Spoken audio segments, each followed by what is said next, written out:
নমস্কার বন্ধুরা, রিনাস কিচেন থেকে স্বাগত। আজ আমি তোমাদের বাঁধাকপির একটা নিরামিষ রেসিপি করে দেখাবো। তার জন্য আমি বাঁধাকপিটা প্রথমে কুচিয়ে নিয়েছিলাম, দিয়ে আমি কড়াইতে জল দিলাম, দিয়ে বাঁধাকপিটা সেদ্ধ করে নিচ্ছি। এই রান্নাটা না একটু বড় বড় করে বাঁধাকপি কাটতে হয়, কিন্তু আমি একটু ছোট ছোট করে কেটেছি, কারণ বাঁধাকপিটা অনেক দিনের আনা, একটু শুকিয়ে গেছিলো, সেদ্ধ করতে অনেক টাইম লাগবে বলে আমি একটু ছোট ছোট করে কেটেছি। এই বাঁধাকপিটা একটু বড় করে কাটলেই ভালো হয়।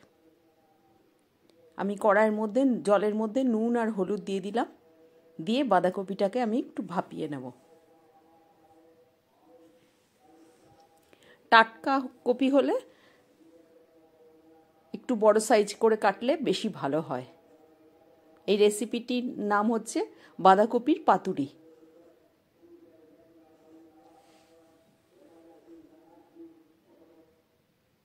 এবার আমি ঢাকা দিয়ে রেখে দেবো। মিনিট 10 রেখে দিলেই, গ্যাসটা কমিয়ে রেখে দিলে এটা ভাপানো হয়ে যাবে। এবার আমি কিছু চীনাবাদাম কড়াইতে, শুকনো কড়াইতে ভেজে নিলাম, তেল ছাড়া, কারণ এটাকে আমাকে বাটতে হবে। মিক্সিতে বাটবো আমি। প্রথমে ড্রাই ঘুরিয়ে নেব, তারপরে জল দিয়ে বেটে নেব। আর পোস্ত দিতে হবে, কারণ পাতুরি তো, এটা পোস্ত দিয়েই হবে। একটু বেশি করেই পোস্ত দিতে হবে।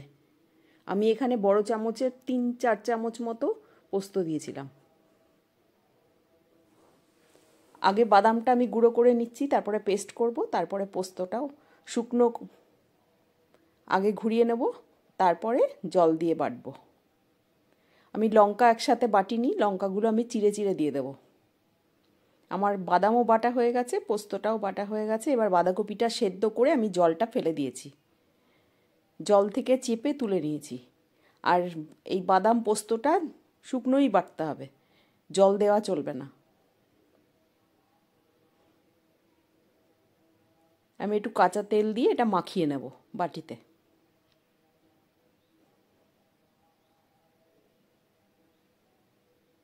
তেল না দিলেও চলে, কিন্তু তেল দিলে হাতে বেশি লাগবে না আর মাখানোটা সুন্দর হবে।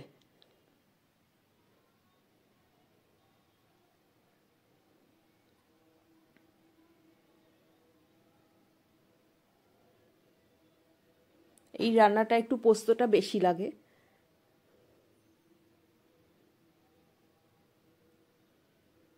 এবার আমি কড়াইয়ের মধ্যে সর্ষের তেল দিয়ে দিচ্ছি, কারণ অনেকটা বাঁধাকপি, একটা বড় বাঁধাকপি আমি রান্না করছি,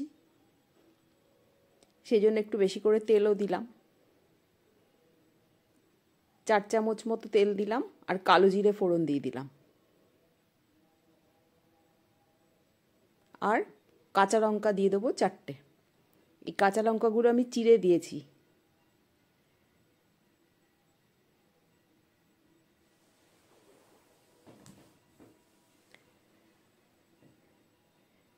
এবার বাঁধাকপিটা আমি দিয়ে দিলাম এর মধ্যে।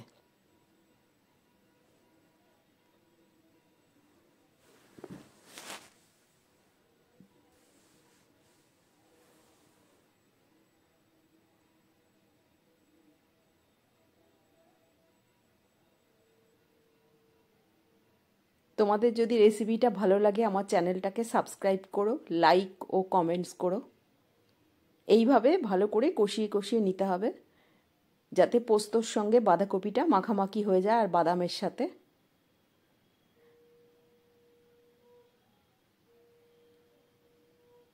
খুব বেশি গ্যাস বাড়ালে পুড়ে যাবে তাহলে, তবে ভালো করে ভেজে নিতে হবে। আমি 1 চামচ মতো চিনি দিয়ে দিলাম। নিরামিষ তরকারি তো একটু চিনি দিলে খেতে ভালো লাগে। তোমরা ইচ্ছে করলে তেল আরেকটু দিতে পারো। আমি একটু কম তেল খাই বলে অল্প তেলেই করছি। আর এটা ঝাল ঝাল, একটু একটু মিষ্টি মিষ্টি, বেশ ভালোই লাগে। আমি আরও 3-4টে কাঁচা লঙ্কা দিয়ে দেবো এর মধ্যে।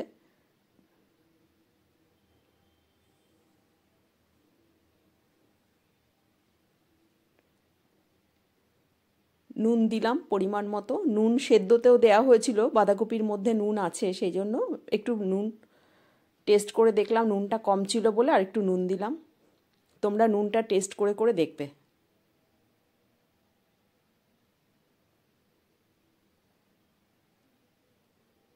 আমি আরও কটা কাঁচা লঙ্কা দিয়ে দিলাম। এটা একটু ঝাল ঝাল হলেও ভালো লাগবে। এবার গ্যাসটা কমিয়ে রেখে ঢাকা দিয়ে রেখে দেবো। আস্তে আস্তে রান্নাটা হয়ে যায়, খুব ভালো লাগে। তোমরা করে দেখো, বাঁধাকপি তো একঘেয়ে খাওয়াই হয়। এটাতে তোমরা ইচ্ছে করলে মটরশুঁটিও দিতে পারো, আমার ঘরে ছিল না বলে আমি দিইনি। এবার আমি সার্ভিং বলে তুলে নিলাম। আমার রান্নাটা কমপ্লিট হয়ে গেছে। এত সুন্দর খেতে হয়, এক থালা ভাত নিমেষে শেষ হয়ে যাবে। করে দেখো তোমরা। বাঁধাকপি তো অনেক রকম খেয়েছো, খুব সিম্পল, খুব